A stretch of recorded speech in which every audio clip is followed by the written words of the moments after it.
Astaghfirullah wabarakatuh. Waalaikumsalam warahmatullahi wabarakatuh. Alhamdulillah wassalatu wassalamu ala Rasulillah wa ala alihi wa sahbihi wa mawalah wa la hawla wa la quwata illa billahi wa ba'du. Alhamdulillah, segala puja dan puji hanya milik Allah Jalla fi'ula. Salawat dan juga salam tetap kita hadiahkan kepada Rasul kita Nabi besar Muhammad sallallahu alaihi wa ala alihi wasallam. Pembahasan di malam hari ini kita akan membahas tentang keajaiban Al-Quran. Ma'asyiral muslimin wal muslimat rahimakumullah. Kita tahu bahwa Al-Quran adalah kalamullah. Dia adalah firman dari firman-firman Allah subhanahu wa ta'ala.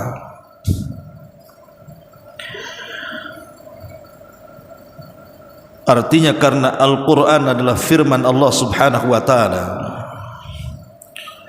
berarti isi daripada Al-Quran itu semuanya adalah wahyu dari Allah subhanahu wa ta'ala. Dia bukan ucapan manusia. Makanya sejak diturunkan Al-Quran sampai hari ini, bahkan sampai kiamat, tidak ada yang sanggup untuk merangkai seperti rangkaian Al-Quran, walaupun satu surat sekalipun, apalagi 30 juz. Dan tantangan itu ada dalam Quran sendiri. Wa in kuntum fi raibim mimma nazzalna fa'tu bi suratin min mithli. Kalau kalian ragu, kata Allah subhanahu wa ta'ala, dengan apa yang kami turunkan kepada kalian, maksudnya Al-Quran, datangkan semisal Al-Quran walaupun satu surat. Dan kalian tidak bisa.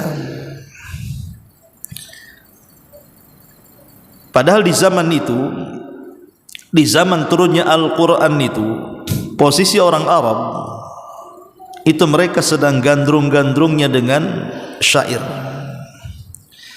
sehingga muncul para pujangga hebat di zaman itu. Tetapi sehebat-hebatnya pujangga Arab sekalipun tidak sanggup untuk merangkai seperti rangkaian Al-Quran. Ya, karena Quran adalah wahyu, bukan kalam manusia. Al-Quran ini memiliki pengaruh yang luar biasa, baik kepada manusia secara umum atau kepada kaum mukminin secara khusus, bahkan kepada binatang-binatang, gunung-gunung, langit-langit dan yang semacamnya. Pengaruh Quran itu luar biasa. Baik, kita akan contohkan beberapa kisah bagaimana pengaruh Al-Quran itu yang luar biasa. Dahulu di zaman Nabi SAW ada seorang sahabat, tentu ini peristiwanya sebelum dia masuk Islam, namanya Zubair ibnu Mut'im radhiyallahu anhu. Zubair ibn Mut'im ini sangat dendam dengan Nabi SAW karena banyak kerabatnya atau saudara-saudaranya meninggal dalam peperangan, dibunuh kaum muslimin, sehingga dia bertekad untuk menghabisi Nabi SAW dengan tangannya. Berangkatlah dia dari Mekah dengan pedangnya menuju Madinah dengan cara menyamar, dan berhasil masuk kota Madinah dan posisinya dekat dengan Nabi SAW. Lah saat itu Nabi SAW kebetulan sedang sholat maghrib. Dan orang salat tentu tidak bawa senjata, memungkinkan untuk diserang. Tetapi setelah kemudian dia mulai menarik pedangnya di tengah kegelapan sambil mengintai Nabi SAW yang sedang salat maghrib, dia mencoba mendengar apa yang dilantunkan Rasul dalam salat maghrib itu. Rupanya Nabi SAW di dalam salat maghrib itu melantunkan surah Thaha. Thaha ma anzalna 'alaikal qur'ana litashqa illa tadhkiratan liman yahsha tanzilan mimman khalaqal arda was samawatil ula ar-rahman 'alal arsy istawa ila akhiril ayah, sampai kepada ayat di mana ayat itu mulai menyinggung berhala-berhala orang-orang musyrik yang disembah oleh kafir Quraisy. Am khuliqu min ghairi syai'in am humul khaliqun am khalaqus samawati wal ardi bal la yuqinun. Jadi Nabi SAW mulai membaca surah Thaha. Dia mengatakan, Thaha, kami tidak menurunkan Al-Quran kepadamu wahai Muhammad agar engkau merasa menjadi susah, melainkan sebagai peringatan bagi orang-orang yang takut kepada Allah, diturunkan dari Allah yang menciptakan langit dan bumi, yaitu yang maha pengasih, bersemayam di atas arasy-Nya. Sampai kepada ayat, apakah sesembahan-sesembahan itu diciptakan dari segala sesuatu, ataukah mereka menciptakan diri-diri mereka sendiri, ataukah mereka menciptakan langit dan bumi? Bahkan orang-orang musyrik sendiri tidak yakin dengan keyakinannya saat menyembah berhala-berhala itu. Ketika itu kemudian Zubair ibn Mut'im langsung menyarungkan kembali pedangnya. Kemudian dia langsung lemas dan mengatakan, kada qalbi an yatir, hampir-hampir hatiku terbang. Dari situ hidayah Allah Subhanahu wa taala masuk. Ya, karena Zubair orang Arab, dia paham bahasa Arab, dia paham apa yang diucapkan Nabi SAW dari kandungan-kandungan Quran itu. Makanya kemudian Nabi SAW selepas salat maghrib, tiba-tiba Zubair ibn Mut'im yang tadinya hendak menghunus pedang dan membunuh Rasul, tiba-tiba datang kepada Rasulullah, kemudian mengatakan, ya Rasulullah, asyhadu an la ilaha illallah wa asyhadu annaka Rasulullah. Masuk Islam dia. Kemudian Zubair mengatakan, dulu tidak ada manusia yang lebih aku benci kecuali kamu, katanya. Sekarang tidak ada manusia yang paling aku sukai kecuali kamu. Bagaimana Al-Quran itu merubah kebencian menjadi cinta. Keajaiban Al-Quran. Ketika Nabi SAW mendapatkan keluhan dari para sahabat di permulaan dakwahnya tentunya ya, karena tekanan-tekanan orang-orang Quraisy itu cukup hebat, sudah mulai melakukan pembunuhan kepada keluarga Ammar ibn Yasir. Akhirnya mereka ingin hijrah, tapi tidak tahu harus hijrah ke mana.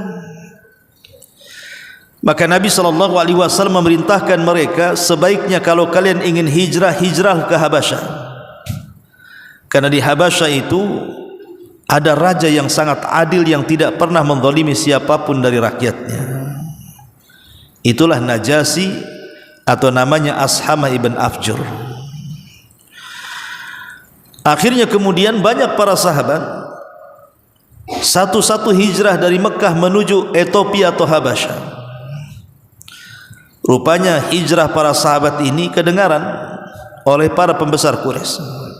Maka mereka pun mengadakan rapat, kemudian mengutus orang yang dekat dengan Raja Najasyi agar mengembalikan para sahabat, dikembalikan ke Mekah. Diutuslah seorang pedagang namanya Amr ibnu Asim radhiyallahu anhu sebelum masuk Islam. Karena posisi Amr ibn As ini termasuk pemimpin dari pemimpin Quraisy. Dia sama levelnya dengan Khalid ibn Walid, dan dua-dua juga sama ya, telat dapat hidayah. Setelah Islam 20 tahun lewat, baru kemudian Khalid masuk Islam. Begitu juga Amr ibn As masuk Islam, karena keduanya adalah tokoh Quraisy masalahnya. Jadi hidayah agak lambat. Lah Amr ibn As radhiyallahu anhu ini diutus oleh kafir Quraisy untuk menyusul para sahabat yang sudah duluan hijrah ke Ethiopia. Akhirnya kemudian dia menyogok Najasyi dengan harta yang banyak supaya Najasyi mengizinkan dan memerintahkan supaya pengikut Muhammad itu dibawa oleh dia dikembalikan ke Mekah. Tapi Najasyi ini orang cerdas. Apalagi Najasyi ini bukan agamanya, bukan agama musyrik penyembah berhala, dia seorang Nasrani. Sehingga Najasyi mengatakan tidak bisa, harus ada alasannya. Ketika itulah akhirnya dikumpulkan para sahabat Nabi SAW di hadapan Najasyi, dan juga di hadapan Amr ibn As radhiyallahu anhu. Kemudian Amr bin As mulai mengejek-ngejek kaum muslimin di hadapan Raja Najasyi, agar Najasyi terprovokasi, kemudian memerintahkan mereka dideportasi dan dikembalikan ke Mekah. Tapi Najasyi tidak terprovokasi. Justru ketika Najasyi mendengar bahwa di Mekah itu ada orang yang mengaku Nabi, maka dia mulai bertanya kepada salah seorang sahabat namanya Ja'far bin Abi Talib ibn Abdul Muttalib, dan mengatakan, adakah sesuatu kalimat yang dikatakan Nabi? Aku ingin mendengarnya. Maka Ja'far radhiyallahu anhu ketika itu memilih surat yang tepat dengan kondisi di mana dia dihadapkan dengan seorang raja Nasrani. Maka dia memilih surah Maryam. Dibacalah surah Maryam dari awal sampai akhir. Surah Maryam itu kan menceritakan tentang kisah keluarga Imran, kisah tentang Maryam, kisah tentang Isa yang ada hubung kait dengan orang-orang Nasrani. Lah ketika kemudian Ja'far membacakan surah Maryam dengan sangat merdunya, mulailah kemudian Najasyi menangis. Tanpa sadar dia menangis dan melelehkan air matanya sampai membasahi janggutnya. Dan orang-orang di sekitarnya pun ikut menangis, karena melihat Najasyi nangis, mereka pun ikut menangis. Akhirnya Najasyi pun mengembalikan hadiah dari Amr ibn As dan menyuruh pergi pulang kembali ke Mekah, dan jangan mengganggu para sahabat yang ada di situ.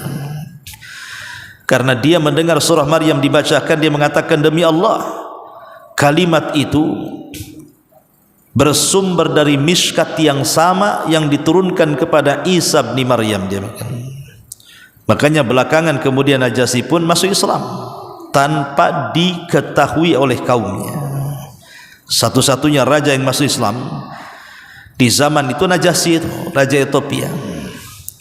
Makanya kenapa orang-orang yang berkulit hitam, orang-orang Afrika dan yang semacamnya itu, mereka merasa bangga, terutama kaum muslimin, karena pernah ada raja mereka dalam sejarah yang masuk Islam, An-Najasyi. Dan itu pengaruh Quran, coba bayangkan. Padahal Ethiopia itu bahasanya bukan bahasa Arab, mereka tidak paham Arab, tapi Al-Quran itu mempengaruhi segalanya. Ma'asyiral muslimin yang dimuliakan Allah subhanahu wa ta'ala, bahkan di zaman Nabi SAW, ketika orang-orang Quraisy itu sudah mentok, tidak sanggup lagi menggagalkan dakwah Nabi SAW, mereka sudah berusaha dari semua sisi untuk menggagalkan dakwah Rasul, tidak bisa. Semakin hari ada saja yang masuk Islam, satu, sehingga membuat gerahlah orang-orang musyrikin. Akhirnya mereka berkumpul. Kemudian mereka ingin mencoba melakukan dialog. Jadi yang sebelumnya mereka menggunakan metode kekerasan, mereka mau mencoba metode lain dengan cara tanazul, merendah, dengan cara berdialog. Mengutus seseorang untuk berdialog dengan Nabi sallallahu alaihi wasallam. Maka mereka mulai berbicara di tengah-tengah rapat mereka dan mengatakan, kita sudah mendengar selentingan bahwa Muhammad itu dituduh sebagai tukang syair. Bahkan kita tuduh dia sebagai tukang sihir. Bahkan kita tuduh dia sebagai tukang tenun, tukang santet dan yang semacamnya, pemecah belah. Cobalah di antara kita datang kepada beliau untuk berbicara baik-baik. Lah ketika itu akhirnya diutuslah Utbah ibn Rabi, kunyahnya Abu Al-Walid. Maka berangkatlah Abu Al-Walid ini menemui Nabi sallallahu alaihi wasallam, utusan dari pembesar Quraisy, menghadap Nabi sallallahu alaihi wasallam. Kemudian mulai berdialog dengan Nabi sallallahu alaihi wasallam. Sampai-sampai akhirnya Abu Al-Walid atau Utbah ini menawarkan, jikalau dakwahmu wahai Muhammad karena sebuah faktor kepemimpinan, kami angkat kau jadi pemimpin. Kalau kamu menyebarkan Islam itu supaya kau jadi pemimpin, sudahlah berhenti, kami angkat kau jadi pemimpin kami, tapi tinggalkan agama. Tapi kalau karena faktor dakwahmu itu hanya ingin mengejar perempuan, kami siapkan 10 wanita tercantik dari wanita-wanita Quraisy, nikah dengan dia. Tapi kalau faktor dakwahmu karena sebuah kekayaan, kau ingin menjadi orang kaya sehingga membuat ajaran baru di tengah-tengah kami siap kumpulkan harta-harta kami dan engkau akan menjadi orang yang paling kaya di Mekah.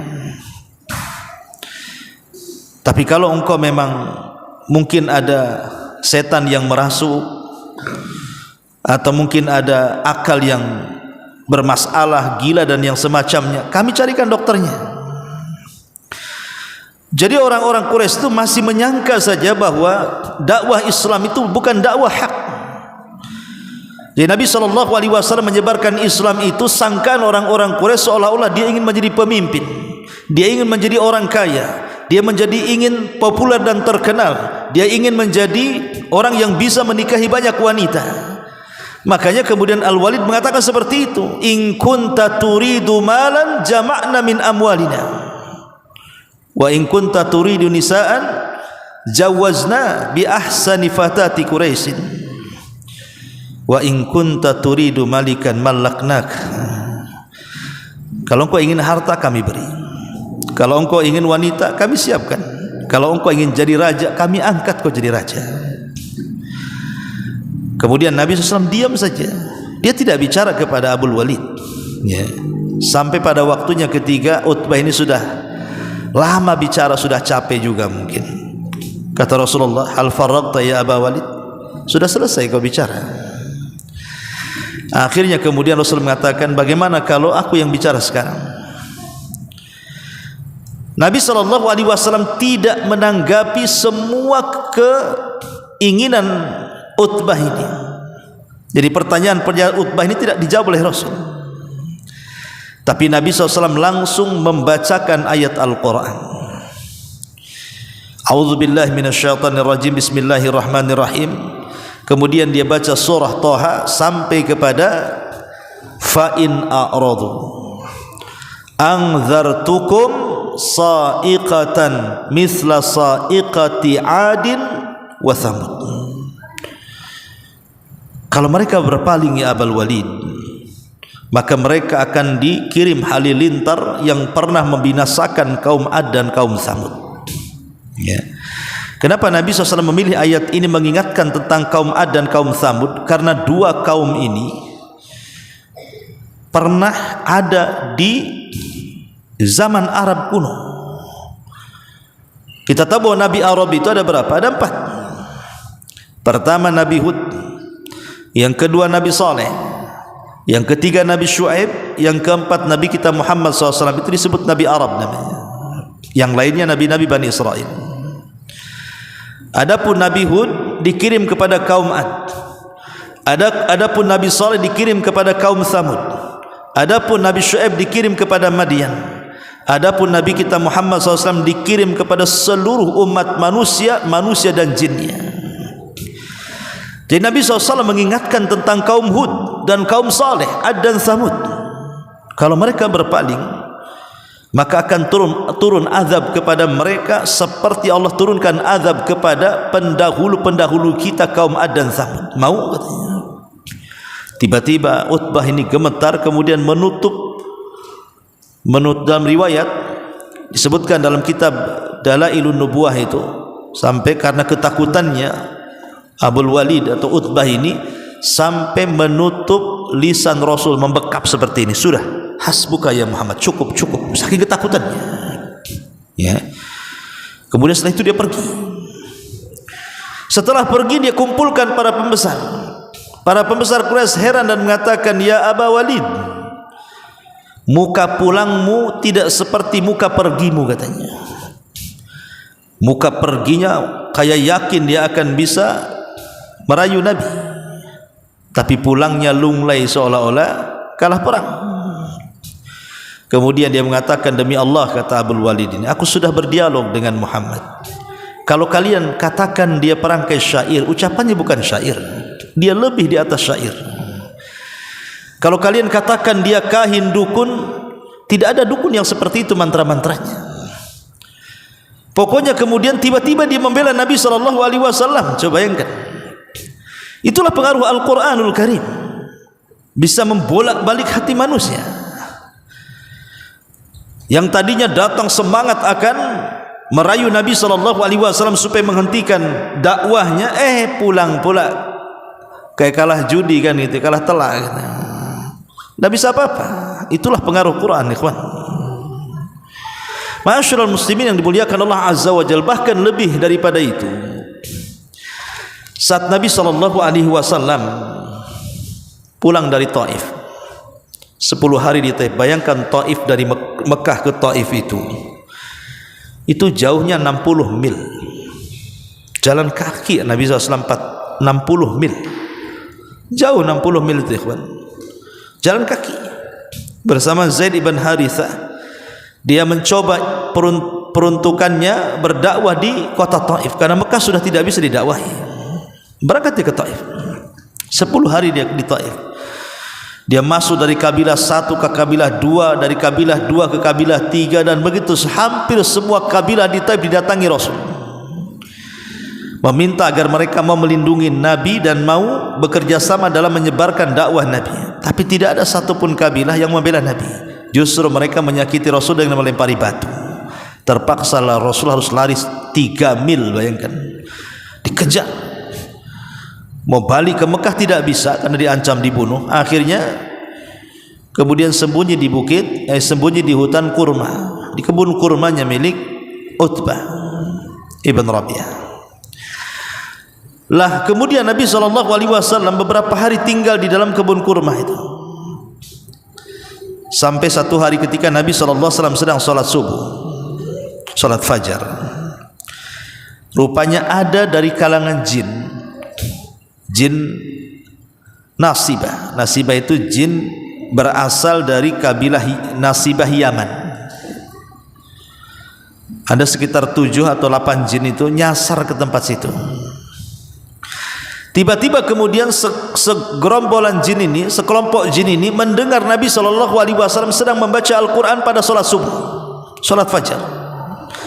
Maka mereka mendengarkan dengan seksama apa yang dibaca orang itu. Jin-jin ini tertarik, mulai mendekat, kemudian serius mendengarkan sampai Nabi SAW selesai sholat. Entah apa yang merasuki para jin ini, tiba-tiba hidayah masuk ke hati-hati para jin ini, dan mereka pun beriman kepada Allah Subhanahu wa ta'ala dan masuk Islam. Makanya kemudian kisah ini dikisahkan dalam surah jin, turun surah jin kala itu. Karena kan Nabi SAW tidak tahu di sekitarnya ada jin yang masuk Islam. Jin itu perkara gaib, tidak bisa dilihat. Mereka melihat kita, kita tak bisa melihat mereka. Termasuk Rasul pun tak bisa melihat mereka. Tapi kenapa Nabi SAW tahu bahwa ada jin yang datang dari Yaman kemudian masuk Islam setelah mendengarkan Quran. Karena Allah yang mewahyukan kepada Rasul. Turun surah jin. Qul uhiya ilayya annahu istama'a nafarum minal jinni faqalu inna sami'na Qur'anan ajaba. Turun ayat Al-Quran menjelaskan bahwa ada nafar sekelompok jin ini datang mendengarkan ayat-ayat yang dibacakan Rasul. Tiba-tiba dia mengatakan, inna sami'na Qur'anan ajaba. Kami mendengar bacaan yang menakjubkan. Ini bacaan apa ini? Yahdi ila rusyd, yang merintahkan kepada hidayah. Fa'aman, Nabi kami pun beriman akhirnya. Ketika penduduk Taif menolak dakwah Nabi SAW, Allah gantikan dengan makhluk lain dari kalangan jin yang masuk Islam, yang hanya sekali mendengar langsung masuk Islam.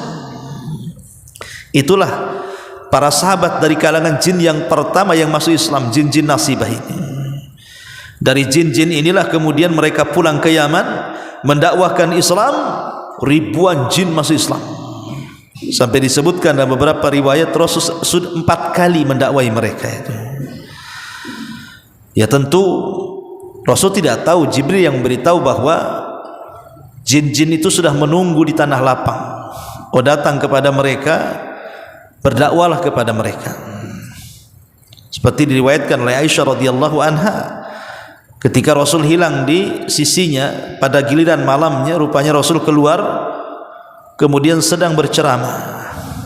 Enggak ada orang, tapi dia sedang berceramah. Rupa yang diceramahi adalah kaum jin. Ya tentu berdasarkan wahyu. Jangan antum praktekkan di tanah lapang, antum ceramah sendiri di situ. Pain antum di situ ceramah, lagi ceramahi jin gitu ya. Jin apa? Jin tomang atau jin mana? Rasul itu tahu di situ banyak jin karena ada wahyu yang memberitahu. Ya, tapi di sini syahidnya apa? Lihat keajaiban Al-Quran bisa meluluhkan hati dari kalangan jin. Satu-satunya nabi dari Adam sampai yang terakhir Rasulullah, hanya nabilah yang diutus kepada manusia dan jin. Ma'asyiral muslimin yang dimuliakan Allah Subhanahu wa taala, dan banyaklah kisah-kisah tentang keajaiban Al-Quran dan pengaruh-pengaruhnya ini. Yang ingin saya katakan adalah, ketika kita membaca Al-Quran pada hari ini, terkadang seolah-olah Al-Quran itu tidak ada pengaruh kepada kita. Kenapa? Padahal dulu Al-Quran itu mempengaruhi luar biasa. Lihat bagaimana Nabi SAW ketika membacakan Al-Quran kepada para sahabat, akhirnya merubah negeri yang penuh dengan kesyirikan menjadi negeri tauhid. Bahkan pengorbanan para sahabat Nabi SAW setelah mereka mendapatkan hidayah Quran itu tidak bisa dicerna akal. Bagaimana bisa mereka meninggalkan tanah kelahiran mereka, meninggalkan harta mereka, meninggalkan rumah mereka, meninggalkan bisnis mereka, keluarga mereka, bahkan mereka rela berkorban bukan hanya sekedar harta, waktu, jiwa mereka korbankan hanya untuk membela Al-Quran, membela ajaran Islam, ajaran yang dibawa Nabi SAW harus hijrah menuju Madinah. Tarbiyatul Quran melahirkan Abu Bakar, melahirkan Umar, melahirkan Uthman, melahirkan sahabat-sahabat yang luar biasa, yang menguasai dunia. Itu tarbiyatul Quran, karena Quran di zaman itu sangat mempengaruhi. Tapi pertanyaan pun muncul, kenapa hari ini apabila kita membaca Quran itu pengaruhnya sedikit, bahkan sama sekali tidak berpengaruh? Kenapa dengan kita? Dan ada apa dengan Quran? Bukankah Al-Quran yang kita baca hari ini sama dengan Al-Quran yang diturunkan kepada Nabi SAW 14 abad yang silam? Bukankah Quran yang kita baca hari ini juga Quran yang dibaca Abu Bakar, Quran yang dibaca Umar, Quran yang dibaca Ali, Quran yang dibaca semua para sahabat? Tidak ada beda Quran yang kita baca dengan Quran yang mereka baca. Kenapa Quran yang mereka baca begitu berpengaruh kepada mereka dan tidak berpengaruh kepada kita? Ma'asyiral muslimin yang dimuliakan Allah Azza wa Jalla, tentu harus dijawab kenapa. Pertama, boleh jadi kata para ulama karena tulu al-hijri lil Quran. Boleh jadi karena kita ini terlampau lama meninggalkan Quran. Karena ada orang-orang yang membaca Quran itu setahun sekali nunggu Ramadan. Gimana mau berpengaruh? Baca Qurannya saja setahun sekali kalau bulan Ramadan. Itu pun tidak dihatamkan. Kadang-kadang kayak puasa Daud, kadang-kadang baca, kadang-kadang enggak. Padahal sudah nunggu 1 tahun. Bayangkan bulan yang di situ diturunkan Quran tidak membaca Quran, kan aneh. Ramadan kan bulan Quran, tapi banyak orang yang meninggalkan Quran di bulan Quran. Kalau di bulan Ramadan saja orang balas membaca Quran, macam mana di bulan-bulan yang lainnya? Lah, inilah alasannya kenapa Al-Quran tidak banyak mempengaruhi kita itu, karena kita terlampau lama meninggalkan Quran. Ya mungkin kalau antum yang di pesantren, alhamdulillah mungkin tiap hari bisa baca Quran. Tapi masyarakat awam sana, ketika menikah maharnya seperangkat alat salat dan sebuah mushaf Al-Quran. Mantap tidak itu? Mantap. Maksudnya seperangkat alat salat supaya habis nikah salat, habis nikah banyak baca Quran, kan begitu. Tapi tidak, habis nikah apa? Qurannya ada di etalase, tidak pernah keluar 10 tahun masih bagus saja, nggak ada lecet-lecetnya. Ya boleh nggak pernah dibaca, gimana pula? Kalau zaman dulu kita mungkin antum yang usianya sekarang sudah 40 mungkin pernah mengalami di masa-masa kecil kita ini di desa-desa itu hampir tidak ada Quran yang bagus, kan?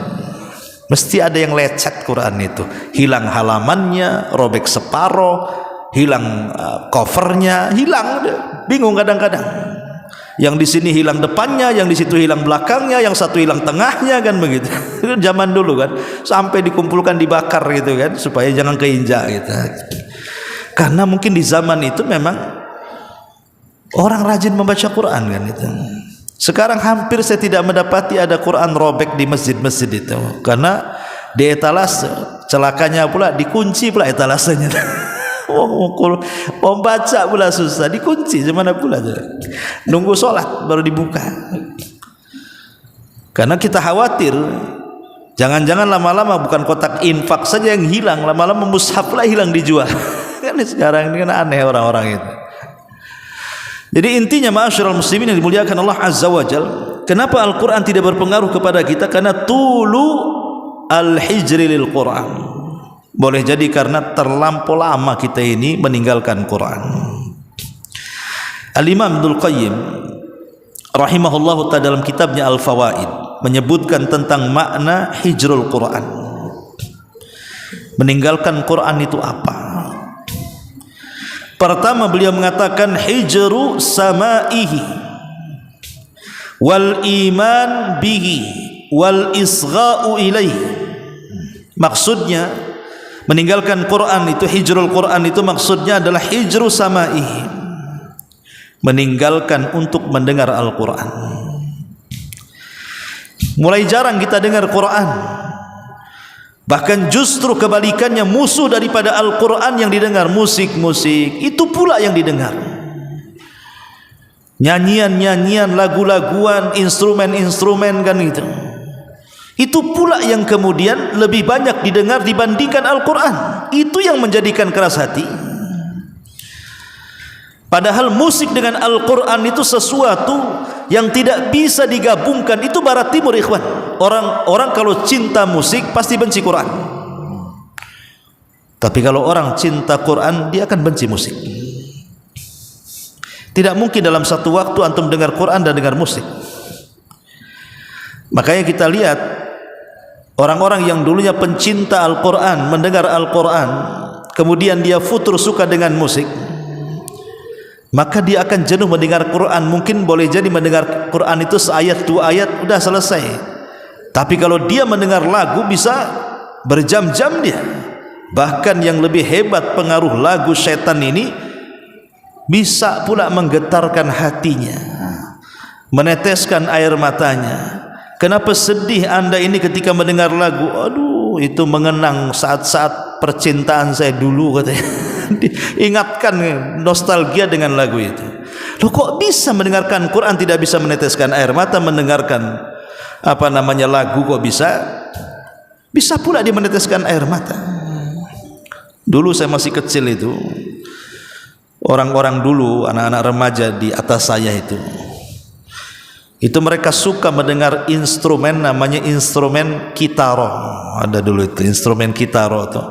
Itu biasanya di setel kalau orang susah tidur, ya biasanya di setelkan tuh instrumen kitaro tuh, dari Jepang tuh. Bisa tidur dia. Tapi kalau di setelkan Quran tak tidur pula dia. Ya Allah ya Rabb, kok bisa aja bayang. Lah itulah hijrul Quran namanya. Ketika dia sudah malas mendengar, itu hijrul Quran namanya. Tidak akan berpengaruh Quran sama sekali ke dalam hatinya. Yang kedua, wal imanu bi, meninggalkan beriman, mulai tidak yakin dengan Quran. Ataupun wal isra ilaih, mulai tidak memperhatikan kepada Quran. Ini yang pertama kata Al-Imam Ibnul Qayyim. Yang kedua, hijrul Quran adalah hijrul amali bi, meninggalkan, mengamalkan isi daripada Quran. Sudah tidak mengindahkan lagi yang dihalalkan Quran, yang diharamkan Quran, yang diperintahkan Quran, yang dilarang Quran. Enggak peduli lagi, main tabrak sana tabrak sini. Quran mengatakan aqimus shalah, tegakkan salat, tak mau salat. Quran mengatakan wala taqrabuz zina, jangan dekat zina, zina pula dia. Pokoknya mulai dia melanggar isi Quran. Kenapa di sini Quran tidak berpengaruh? Ya, karena kita sudah mulai meninggalkan amal. Yang ketiga kata Imam Ibnul Qayyim, hijru tahkimihi wa tahakum ilaihi fi usuliddin wa furu'ihi. Mulai meninggalkan Al-Quran itu sebagai hakim, pemutus, sebagai undang-undang, mulai ditinggalkan. Kayaknya undang-undang Quran tidak cocok nih kayaknya. Kayaknya cocok undang-undang dari barat, lebih moderat katanya, lebih modern, lebih demokrasi dan begitu seterusnya. Ini kalau seandainya kita pakai Quran ini kolot kali ini katanya, balik ke zaman unta macam-macam. Ya. Nah inilah diantara hijrul Quran. Kemudian yang keempat, hijru tadabburihi wa tafahumihi wa ma'rifati ma aradal mutakallimu bihi minhu.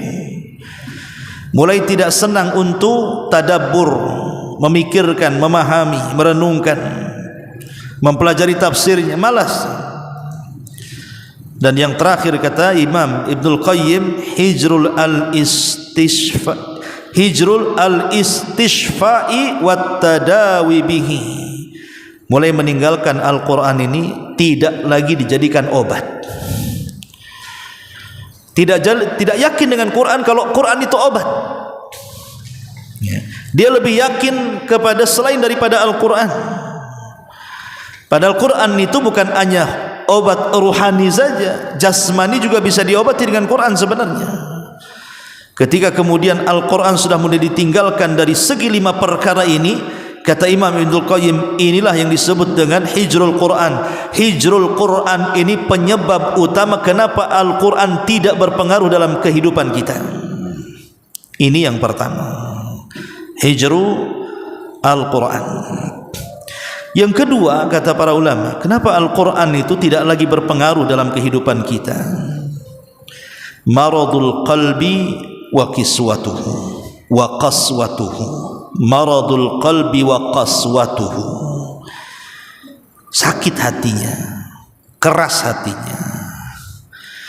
Dan yang menyebabkan sakit hati atau hati yang sakit dan keras itu adalah maksiat.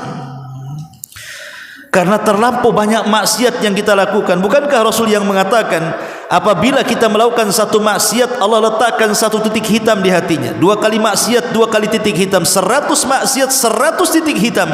Akhirnya hati pun menjadi hitam kelam. Terjadilah ran, sebagaimana Allah mengatakan kallabal rana ala qulubihim. Terjadi ran. Ran itu penutup yang menghalangi antara hati dengan hidayah, sehingga akhirnya hatinya jadi sakit, hatinya jadi keras. keras. Itu yang menjadikan kenapa Al-Quran itu tidak berpengaruh dalam kehidupan kita. Terlampau banyak maksiat yang kita lakukan, yang menjadikan kerasnya hati dan sakitnya jiwa.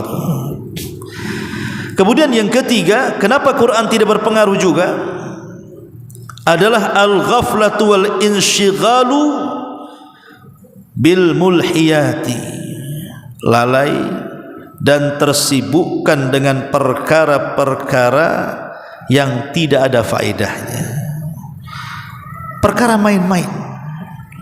Ya, memang perkara itu mubah, tetapi ketika kemudian perkara itu sangat disukainya, mulai mereka meninggalkan Quran. Seperti orang hobi sepak bola gitu ya, atau hobi mancing, atau hobi jalan, atau hobi daki gunung, atau hobi macam-macam lah hobi itu. Itu kan perkara mubah-mubah saja kan. Tapi ketika terlampau dicintai hobi-hobi itu, maka mereka mulai meninggalkan Quran. Apalagi kemudian permainan-permainan yang melalaikan, yang bersifat maksiat di situ, judol, judi online apa-apa gitu kan, dan yang semacamnya, lebih lagi melalaikan Quran. Kemudian yang keempat, adamu al-ihtimam bitafsir. Tidak ada keinginan untuk tahu isi Quran itu apa. Jadi kiranya cukuplah kita baca selesai, tidak. Padahal ulama mengatakan apa? Fahmul hudud khairun min fahmil huruf. Ini kaidah ya. Fahmul hudud khairun min fahmil huruf. Memahami batasan-batasan Quran, ini haram, ini makruh, ini wajib, ini sunnah, ini perintah, ini larangan, yang ada dalam Quran itu lebih baik dibandingkan hanya memahami huruf-huruf dalam Al-Quran, belajar tajwid, belajar tahsin, belajar makharijul huruf dan yang lainnya.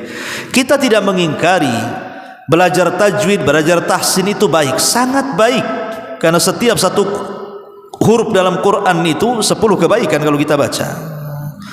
Tetapi alangkah lebih baiknya setelah kita mempelajari tajwid, tahsin, makharijul huruf dan yang semacamnya itu, tingkatkan kepada mempelajari tafsirnya. Karena Quran itu bukan hanya diibadahi bacaannya, tapi lebih daripada itu direnungkan makna dan isinya. Karena kalau kita hanya membaca saja, tidak paham isinya, tetap saja Quran tidak akan berpengaruh. Macam mau pengaruh? Dia tidak paham isinya, ya. Inilah diantara 4 perkara kenapa Al-Quran itu, kata para ulama, tidak berpengaruh. Pertama, karena kebanyakan terlampau lama meninggalkan Quran. Yang kedua, karena hati yang sakit dan keras. Yang ketiga, karena lalai dan disibukkan dengan permainan-permainan dunia. Dan yang keempat, tidak ada ihtimam, keinginan untuk memperdalam apa sih isi Quran. Ma'asyiral muslimin yang dimuliakan Allah Azza wa Jalla, sekarang bagaimana kebalikannya supaya Al-Quran itu berpengaruh? Kebalikan daripada pembahasan pertama. Yang pertama, hudurul qalbi inda qiraatil Quran. Cobalah hadirkan hati saat membaca Quran. Hadirkan hati saat membaca Al-Quran. Kata Utsman ibn Affan radhiyallahu anhu, dia mengatakan apa? Dia mengatakan, idza tahurat qulubukum ma sabitum an kalami rabbikum. Kata Utsman ibn Affan, kalau seandainya hati-hati kalian bersih, maka kalian tidak akan pernah kenyang untuk terus membaca kalam-kalam Rabb kalian. Artinya membaca Quran. Kalau hati kita bersih, pasti kita akan melantunkan Quran terus. Makanya Utsman itu dikenal tidak pernah meninggalkan Quran. Bahkan dia pernah dalam 1 rakaat witir dihabiskan 30 juz. Utsman bin Affan ini, bayangkan 1 rakaat 30 juz. Gimana caranya? Luar biasa kan? Karena Utsman itu sangat mencintai Quran. Wajar kalau dia mengatakan apa? Kalau seandainya hati-hati kalian bersih, kalian tidak akan kenyang dengan kalam Rabb kalian, Al-Quran ini. Maka cobalah kemudian hudurul qalbi, hadirkan hati ketika membaca Al-Quran. Yang kedua, al-jahru bitilawatil Quran, keraskan dalam membaca Quran itu, jangan bisik-bisik. Kalau bisik-bisik nanti kedengaran suara-suara dari luar, akhirnya terganggu kan. Kencangkan ya. Tapi juga jangan mengganggu orang di sekitarnya.